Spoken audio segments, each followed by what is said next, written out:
हमारे विभिन्न ज्ञानवर्धक कार्यक्रम देखने के लिए आप हमें अभी सब्सक्राइब करें, बेल आइकन को प्रेस करें ताकि आप देख सकें हमारा कार्यक्रम सबसे पहले।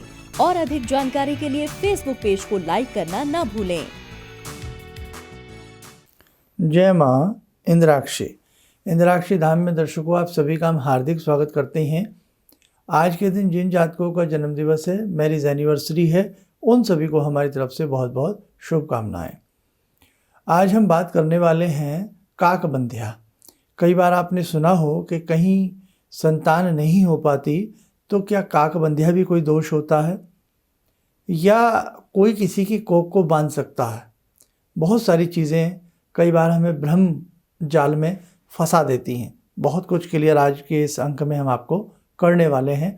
अपना ज्ञानवर्धन के लिए या जो ऐसी समस्याओं से जूझ रहे हों वो ज़रूर सुनिएगा। आज का पंचांग भी देखते हैं। 20 दिसंबर सन 2021 दिन सोमवार, पोष मास, कृष्ण पक्ष, संवत 2078। तिथि आज प्रतिपदा है, नक्षत्र आर्द्रा, राहु काल 7:30 से 9, दिशा शूल, पूर्व दिशा। कई बार संतान न हो पाना और हम ये कह देते हैं कि किसी ने कोख बांध दी है, तो सबसे पहले तो हम इस पर आपको समझा देते हैं, ऐसा कदापि नहीं होता। कई बार हम झाड़ फूंक के चक्कर में पड़े रहते हैं, धागे ताबीज के चक्कर में पड़े रहते हैं। तो ध्यान रखना, न कोई जाने वाली आत्मा को रोक सकता है और ना कोई आने वाली आत्मा को रोक सकता है। कभी भी किसी की कोई कोख नहीं बांध सकता। ये 100% हम आपको सत्य बात बता रहे हैं। भ्रम में आपको जीना है, किसी ने आपको भ्रमित कर दिया है और आपके मन से वहम नहीं निकल रहा है तो मैं कुछ कह नहीं सकता। ऐसे कई बार आपके कमेंट्स या ऐसी कुंडलियाँ जब हम देखते हैं, ऐसे आपके हाथ की रेखाओं को देखते हैं, तो लोग हमसे सवाल करते हैं कई बार, ऐसे दंपत्ति, कि हमें किसी ने कहा है कि इनकी कोख को बांध दिया है इसलिए हमारे घर में संतान नहीं हो रही है, बच्चा नहीं हो रहा है।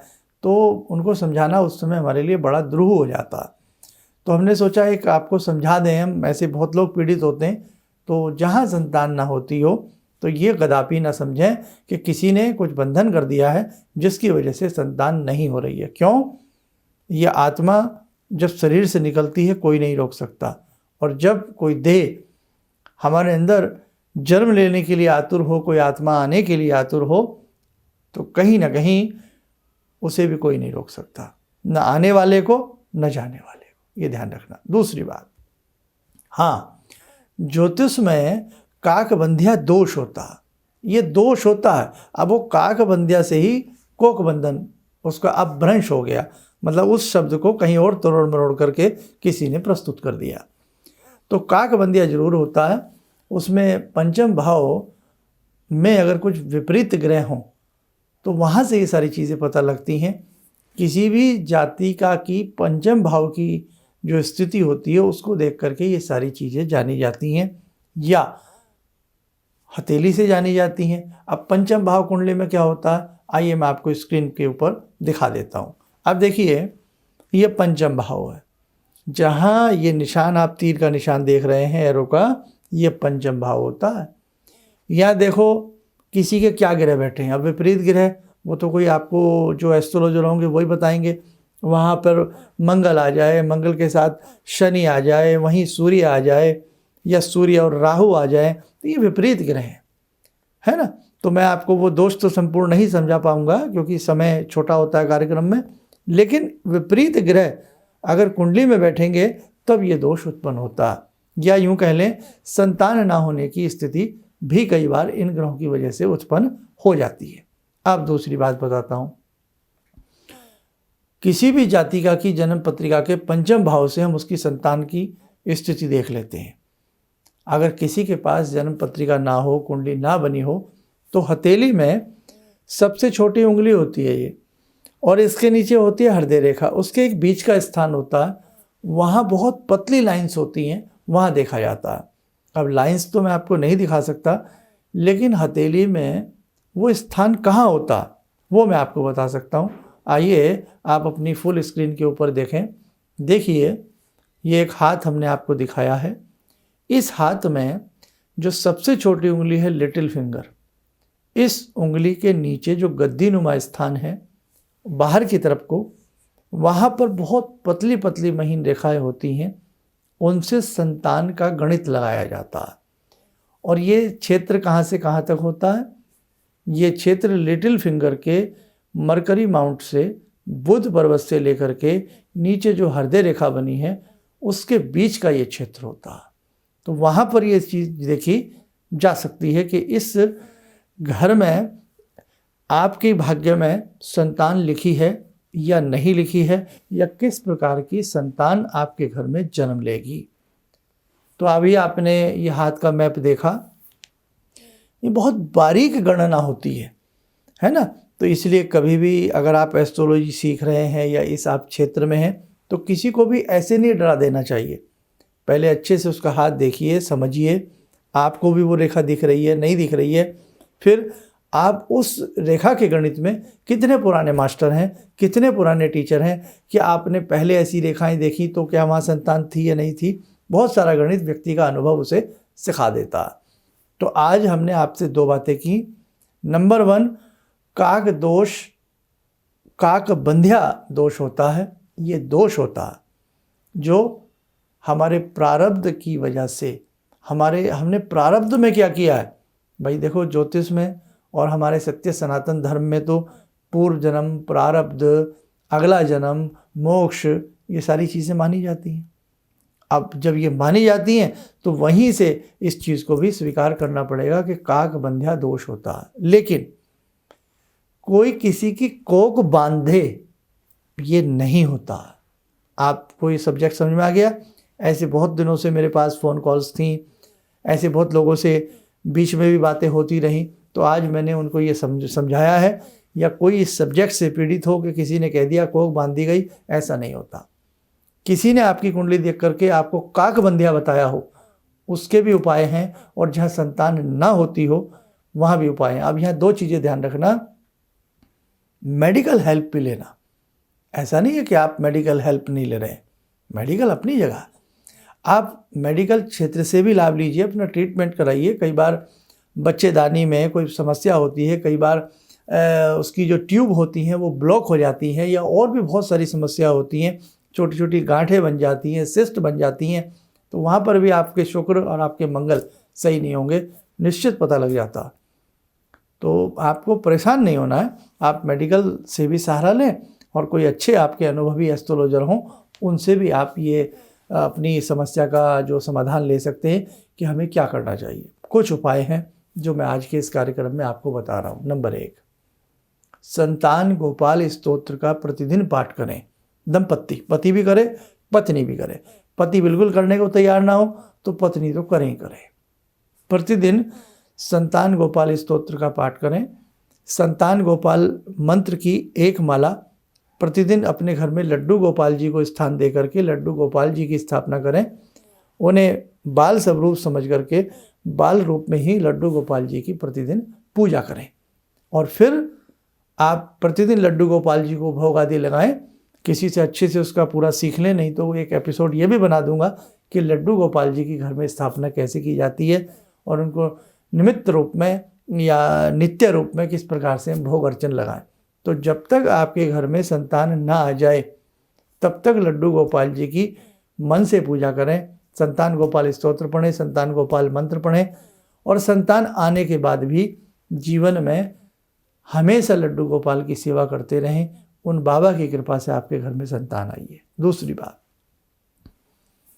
दुर्गा सप्तशती में संपुटित बीज मंत्र लगवा करके, अनेकों प्रकार के बीज होते हैं जो संतान के लिए बताए गए हैं, तो दुर्गा सप्तशती का अनुष्ठान भी कराया जा सकता है। ऐसी स्थिति में मंगलवार का व्रत और मंगल का स्तोत्र होता है, मंगल का स्तोत्र भी आप पढ़ सकते हैं। और इसी के साथ साथ षष्ठी देवी स्तोत्र, षष्ठी मंत्र, बहुत सारी चीज़ें हैं।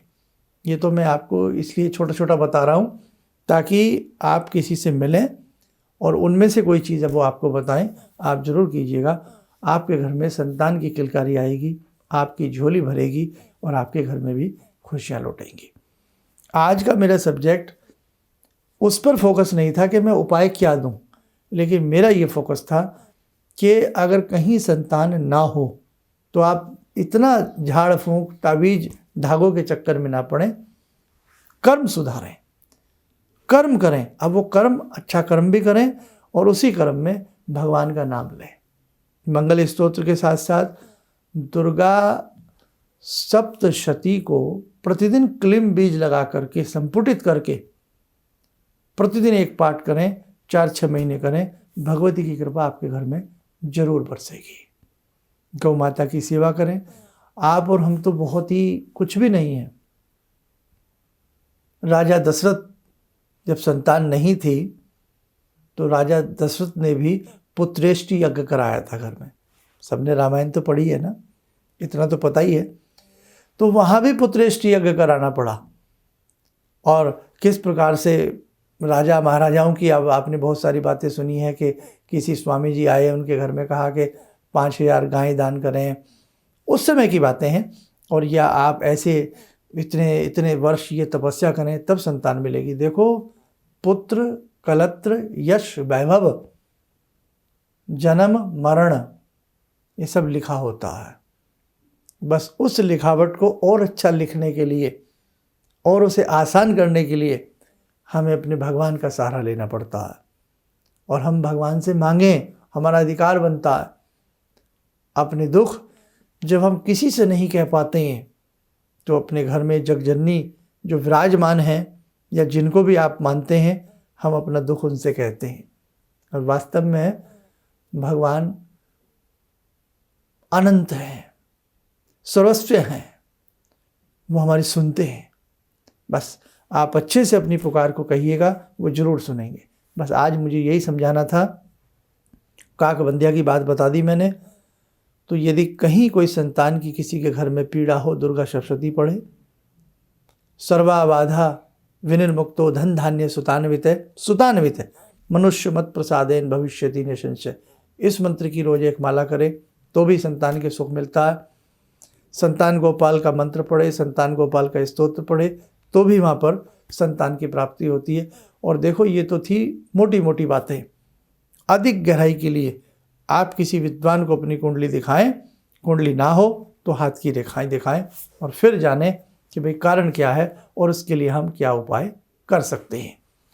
अगर पूर्व जन्म के हमारे कर्म सही नहीं है, हमारा प्रारब्ध सही नहीं है, तो भी हमने देखा है फिर प्रारब्ध के लिए हमें कुछ उपाय करने पड़ते हैं। जी हाँ, गायत्री मंत्र है। गायत्री मंत्र कई जन्मों के पापों को नष्ट कर देती है अगर कोई ढंग से गायत्री करे। गायत्री मंत्र, आपके जीवन के सारे रास्ते बंद हो गए हैं, सारे द्वार बंद हो गए हैं, कोई प्रारब्ध ऐसा रहा है, तो गायत्री मंत्र 100 जन्मों के पापों को नष्ट करने की शक्ति रखता है। कभी इस पर भी आपके साथ मैं विचार करूंगा। आज का सब्जेक्ट बड़ा ना हो जाए, इसलिए ध्यान रखना पड़ता है। आइए साधकों, आपके घर में भी खुशियां हों, आपके घर में भी मंगल कार्य हों और जो निसंतान हों उन्हें भगवती की कृपा से संतान की प्राप्ति हो। आइए 2 मिनट के लिए जुड़ें आज की ध्यान साधना से। ॐ सिन्दूरारुण विग्रहां त्रिनयनां माणिक्यमूले स्फुरात् स्तारानायकशेखरं स्मितमुखी भापेन वाक्छोरुवां पाणिभ्यामलपूर्णरत्नचषकां रत्नोत्परां बिभ्रति सौम्यां रत्नगटस्थरक्तचरणां ध्यायेत्परां अम्बिकां खड्गं चक्रगदेषु चापपरिगान् शूलम्बुशुण्डिं शिरा शङ्खं संदधतीं करे स्त्रीनयनां सर्वाङ्गभूषावृतां नीलासमद्युतिमास्य पाददशकां सेवे महाकालिकां यामास्तो स्वपितैर्हरो कमलजो हन्तुं मधुं कैटवं विद्युद्दामसमप्रभां मृगपते स्कन्दस्थितां भीषणां कन्या विहकरवालखेटविलसा धस्ताविरासेवितां हस्तैश्चक्रगदाशिखेटविशिखां चापं गुणं तर्जनीं विप्राणामलिलात्मिकां शशिधरां दुर्गां त्रिनेत्रां भजे। कवच बना लें, ध्यान करें, जगजननी का शुभ आशीष सबके ऊपर बरस रहा है।